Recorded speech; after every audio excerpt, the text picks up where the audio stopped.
शुभ नामे जागे तब शुभ आशीष मांगे गाहे तब जय गाथा जन गण मंगल दायक जय हे भारत भाग्य विधाता जय हे जय हे जय हे जय जय जय जय हे।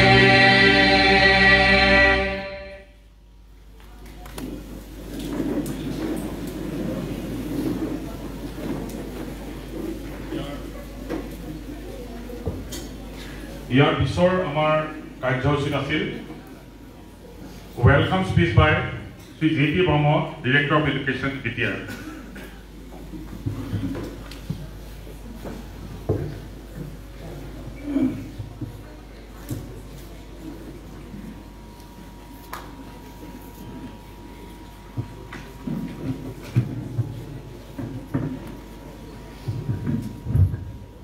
So,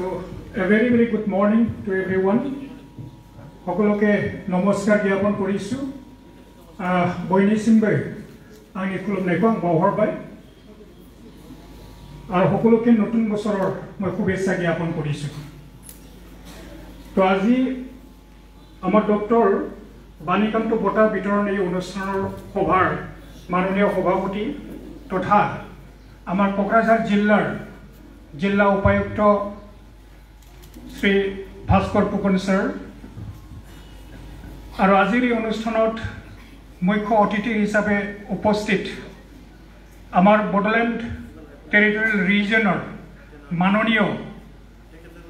chief executive member Shri Pramod Boro sir আৰু উপস্থিত হ'ব পৰা আমাৰ সন্মানীয় MCLA ৰাকেশ ব্ৰহ্ম ডাঙৰীয়া আৰু উপস্থিত হ'ব পৰা আমাৰ বিভিন্ন কলেজৰ সন্মানীয় প্ৰিন্সিপালসকল, আমাৰ district elementary education officer Jaypal Singh Brahma ডাঙৰীয়া আৰু মঞ্চত উপবিষ্ট সকলো ইনভাইটেড আমাৰ অতিথিসকল আৰু আজি এই আমাৰ ডক্টৰ বাণীকান্ত বঁটা তথা স্কুটি গ্ৰহণ কৰিবলৈ অহা আমাৰ সকলো মেধাৱী ছাত্ৰীসকল আৰু তেওঁলোকৰ সন্মানীয় পিতৃ মাতৃসকল, অভিভাৱকসকল আৰু সকলো সন্মানীয় এই মঞ্চত এই হলত উপস্থিত সন্মানীয় সকলো সদস্যসকল আৰু সাংবাদিক বন্ধুসকল, আজি আমাৰ কাৰণে অতিকে সঁচাকৈ অতিকে সুখৰ খবৰ বুলি আমি ক'ব লাগিব যে আজি আমাৰ অসম চৰকাৰৰ প্ৰজ্ঞান ভাৰতী আঁচনিৰ যেটো আমাৰ 2020 হায়াৰ সেকেন্ডাৰী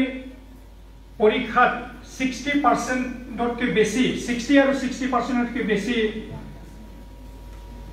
মাৰ্কস লৈ উত্তীৰ্ণ হ'ব পৰা আমাৰ মেধাৱী ছাত্ৰীসকলৰ কাৰণে যেটো অসম চৰকাৰৰ আঁচনি যে স্কুটি তেওঁলোকক দিয়া হ'ব আৰু যেটো প্ৰগ্ৰাম ইতিমধ্যে আমাৰ অসমৰ চিফ মিনিষ্টাৰ সৰ্বানন্দ সোণোৱাল ছাৰে ইতিমধ্যে আনুষ্ঠানিকভাৱে ডিস্ট্ৰিবিউশন কৰা হৈছে আমাৰ মেট্ৰত কামৰূপ মেট্ৰত। গতিকে এতিয়া আমাৰ ডিস্ট্ৰিক্ট পৰ্যায়ত যেহেতুকে এই জানুৱাৰী মাহৰ 2 আৰু 3 তাৰিখৰ ভিতৰতে যিমান স্কুটি আছে আনুষ্ঠানিকভাৱে বিতৰণ কৰিব লাগে বুলি আমালৈ এটা ইনষ্ট্ৰাকশ্যন আহিছে আৰু আমাৰ কোকৰাঝাৰ ডিস্ট্ৰিক্ট এডমিনিষ্ট্ৰেশ্যনৰ সহযোগত আজি আমি এই কোকৰাঝাৰ ডিস্ট্ৰিক্টত কোকৰাঝাৰ জিলাত আমি এই কাৰ্যসূচী বিতৰণ কাৰ্যসূচী আমি লৈছো আৰু আমাৰ কোকৰাঝাৰ ডিস্ট্ৰিক্টত টোটাল 279 মেধাৱী ছাত্ৰী পাছ হ'বলৈ সক্ষম হৈছিল এইটো বছৰ আৰু আমাৰ গোটেই বিটিএডি টোটাল 1511 মেধাৱী ছাত্ৰী তেওঁলোকে ফাৰ্ষ্ট ডিভিজন পাবলৈ সক্ষম হৈছিল আৰু তেওঁলোকে যোৱাকালি আমাৰ বিটিএডি বেলেগ ডিস্ট্ৰিক্টত বিতৰণ হৈছিল আৰু আজি আমাৰ চিৰাং আৰু আমাৰ এই কোকৰাঝাৰ ডিস্ট্ৰিক্টত আমাৰ মাননীয় বড়োলেণ্ড টেৰিটৰি ৰিজনৰ মুখ্য কাৰ্যবাহী সদস্য আমাৰ প্ৰমোদ বড়ো ছাৰৰ হতুৱাই আজি এই স্কুটি ডিষ্ট্ৰিবিউশ্যন কৰা হ'ব আৰু আপোনালোকে সকলোৱে জানে যে এই যিটো আঁচনি সেই আঁচনি আমাৰ যাতে ছাত্ৰীসকলক এটা অনুপ্ৰেৰণা যাতে যোগাব পাৰে আৰু সেইটো কাৰণে নিশ্চয়কৈ এই আঁচনিটো আমাৰ অসম চৰকাৰে সেইটো আমালৈ প্ৰদান কৰিছিলে আমি সঁচাকৈ সুখী যে আজিৰ এই দিনটোত আমি আমাৰ নতুনকৈ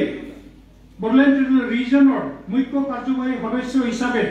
কাৰ্যভাৰ গ্ৰহণ কৰা আমাৰ প্ৰমোদ বড়ো ছাৰ আমাৰ মাজত আছে আৰু তেখেতক আজি আমি মুখ্য অতিথি হিচাপে পাবলৈ পাই আমি সঁচাকৈ আনন্দিত আৰু তেখেতক মই কোকৰাঝাৰ ডিষ্ট্ৰিক্টৰ শিক্ষা বিভাগৰ হৈ মই আন্তৰিকতাৰে মই আজিৰ এই অনুষ্ঠানত মই আদৰণি জনাইছোঁ ছাৰ আৰু ধন্যবাদো মই জ্ঞাপন কৰিছোঁ যে তেখেতৰ ব্যস্ততাৰ মাজতো আজি আমাৰ এই অনুষ্ঠানত আহি এই মানে স্কুটি আমাৰ মেধাৱী ছাত্ৰসকলক আজি বিতৰণ কৰিব আৰু আমাৰ মাজত আছে আমাৰ ডেপুটি কমিশ্যনাৰ ছাৰ তেখেতৰ নেতৃত্বতে আজি এই গোটেই প্ৰগ্ৰামটো ইয়াতে চিজিল কৰা হৈছে গতিকে ছাৰকো মই আজি মই আদৰণি জনাইছোঁ আৰু ধন্যবাদ জ্ঞাপন কৰিছোঁ আৰু আমাৰ মাজত আমাৰ ডক্টৰ ৰামানন্দ সিনহা তেখেতৰ নোডেল অফিচাৰ আৰু তেখেতে যিটো মানে এই যিটো হল বা যিটো কাৰ্যকৰী কৰিছে তেখেতে কৰিছে গতিকে তেখেতকো মই আদৰণি জনোৱাৰ লগতে মই ধন্যবাদ জ্ঞাপন কৰিছোঁ আৰু লগতে আমাৰ মাজত বিভিন্ন কলেজৰ পৰা অহা আমাৰ সন্মানীয় সকলো আমাৰ প্ৰিন্সিপালসকল আছে তেওঁলোকক মই আদৰণি জনাইছোঁ আমাৰ Kokrajhar district elementary education officer Jaypal Singh Brahma তেখেত আছে তেখেতকো আজি আমি আজিৰ এই অনুষ্ঠানত আদৰণি জনাইছোঁ আৰু আমাৰ মাজত উপস্থিত আমাৰ MCLA ৰাকেশ ব্ৰহ্ম তেখেতকো আমি ডাঙৰীয়াক তেখেতকো আজি আমি এই অনুষ্ঠানত আমি আদৰণি জনাইছোঁ তো যিয়ে নহওক আজি যিহেতুকে এই যিটো ডক্টৰ বাণীকান্ত কাকতি বঁটা বিতৰণ ইয়াতে কৰিবলৈ কৰা হৈছে বা স্কুটি যিটো ডিষ্ট্ৰিবিউশ্যন এই বঁটাটো ডক্টৰ বাণীকান্ত কাকতিৰ নামত যিহেতুকে সেইটো বিতৰণ কৰা হৈছে গতিকে এটলিষ্ট আমাৰ যিসকল ইয়াতে ছাত্ৰী আহিছে তেওঁলোকে ডক্টৰ বাণীকান্ত দেৱনো কোন সেই সম্পৰ্কে আপোনালোকে অকণমান হ'লেও আপোনালোকে জানিব লাগিব আৰু সেইটো কাৰণে মই তেখেতৰ যিটো চমু মানে হিষ্ট্ৰীটো মই ক'বলৈ গৈ আছোঁ তেখেত আছিল আমাৰ অসমীয়া ভাষা সাহিত্যৰ একনিষ্ঠ সেৱক তথা বিশিষ্ট পণ্ডিত তেখেতৰ জন্ম হৈছিলে 1894 চনৰ 15 নৱেম্বৰ বৰপেটা জিলাৰ বাটিকুৰিহা গাঁৱত তেখেতৰ জন্ম হৈছিলে আৰু তেখেতে প্ৰাথমিক শিক্ষা লাভ কৰিছিলে বাটিকুৰিহা নিম্ন প্ৰাথমিক সেই সেম গাঁৱতে তেখেতে প্ৰাথমিক শিক্ষা লাভ কৰিছিলে আৰু সেইটো টাইমতে তেখেতে আমাৰ যিটো চৰকাৰী বৃত্তি পৰীক্ষা যিটো সেই বৃত্তি পৰীক্ষা তেখেতে লাভ কৰিবলৈ সক্ষম হৈছিলে আৰু 1905 চনত বৰপেটা হাইস্কুলত নামভৰ্তি তেখেতে কৰে আৰু ইয়াৰ পিছত 1911 চনত বৰপেটা হাইস্কুলৰ পৰা প্ৰৱেশ শিক্ষা পৰীক্ষাত কলিকতা বিশ্ববিদ্যালয়ৰ অধীনত সমগ্ৰ অসমৰ ভিতৰতে প্ৰথম হৈ উত্তীৰ্ণ হৈছিলে তো ইংৰাজীত সৰ্বোচ্চ নম্বৰ লাভ কৰাৰ বাবে তেওঁ ৰূপৰ আৰু সোণৰ পদক লাভ কৰিবলৈ তেখেতে সক্ষম হৈছিলে আৰু 1911 চনতে তেওঁ গুৱাহাটীৰ কটন কলেজত নামভৰ্তি কৰে আৰু 1913 চনত কলিকতা বিশ্ববিদ্যালয়ৰ অধীনত IA পৰীক্ষাত প্ৰথম স্থান লাভ কৰিবলৈ তেখেতে সক্ষম হৈছিলে আৰু 1913 চনত কাকতিদেৱে কলিকতাৰ বিখ্যাত প্ৰেসিডেন্সি কলেজত নামভৰ্তি কৰে আৰু 1915 চনত ইংৰাজীত অনাৰ্ছ সুখ্যাতিৰে তেখেতে BA পাছ কৰিবলৈ সক্ষম হৈছিলে আৰু 1915 চনত তেওঁ কলিকতা বিশ্ববিদ্যালয়ৰ স্নাতকোত্তৰ মহলাত নাম লগাই আৰু 1918 চনত ইংৰাজী সাহিত্যৰ A গ্ৰুপত দ্বিতীয় শ্ৰেণীত উত্তীৰ্ণ হয়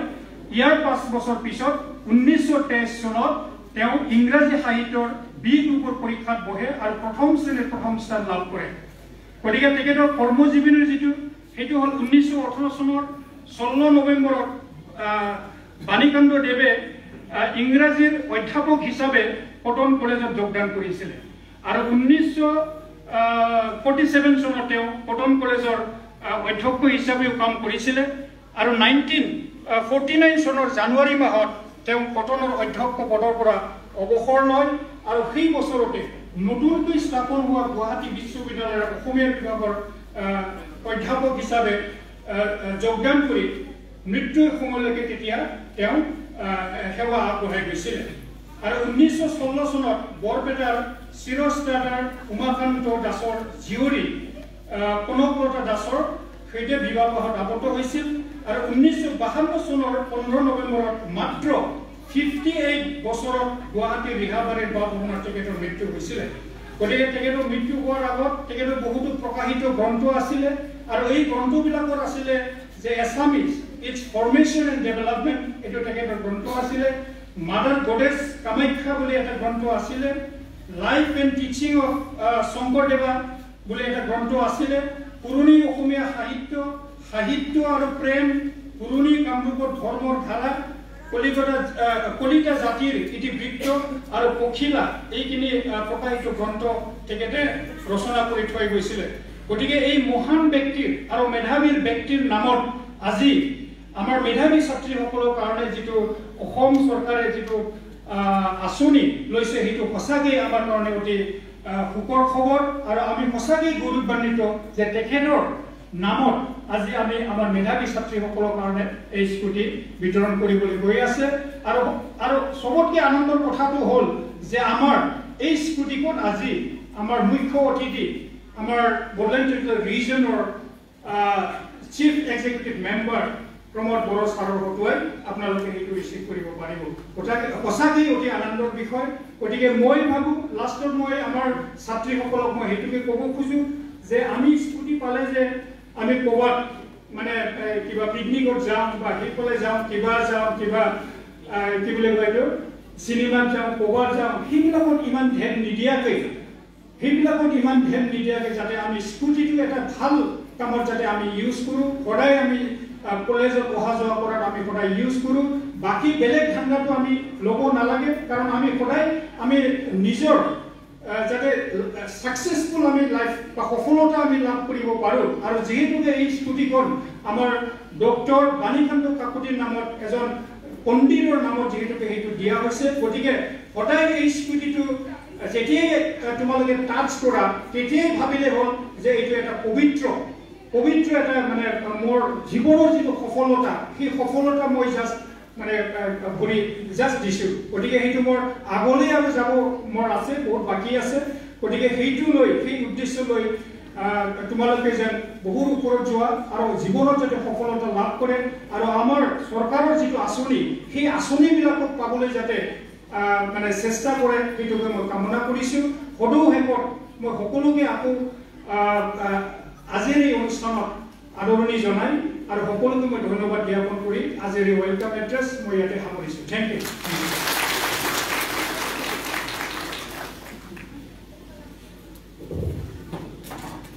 ব্ৰহ্মনাৰায়ণক ধন্যবাদ জ্ঞাপন কৰিলোঁ অতি সুন্দৰভাৱে তেখেতে আদৰণি ভাষণ দিলে আৰু তাৰোপৰি ডক্টৰ বাণীকান্ত কাকতিৰ বিষয়ে তেখেতে চমুকৈ হ'লেও যিখিনি তথ্য সকলোকে দিলে সকলোৱে যাতে উপকৃত হয় ইয়াৰ পিছৰ আমাৰ কাৰ্যসূচী আছিল আমাৰ উদ্যোক্তাসকলৰ পিনৰ পৰা আমাৰ জয়পাল সিং ব্ৰহ্ম ডাঙৰীয়া তেখেত আমাৰ মাজত উপস্থিত তেখেতকো আদৰণি জনোৱাৰ এটা কাৰ্যসূচী সম্বোধনা জনোৱাৰ এটা কাৰ্যসূচী লৈছে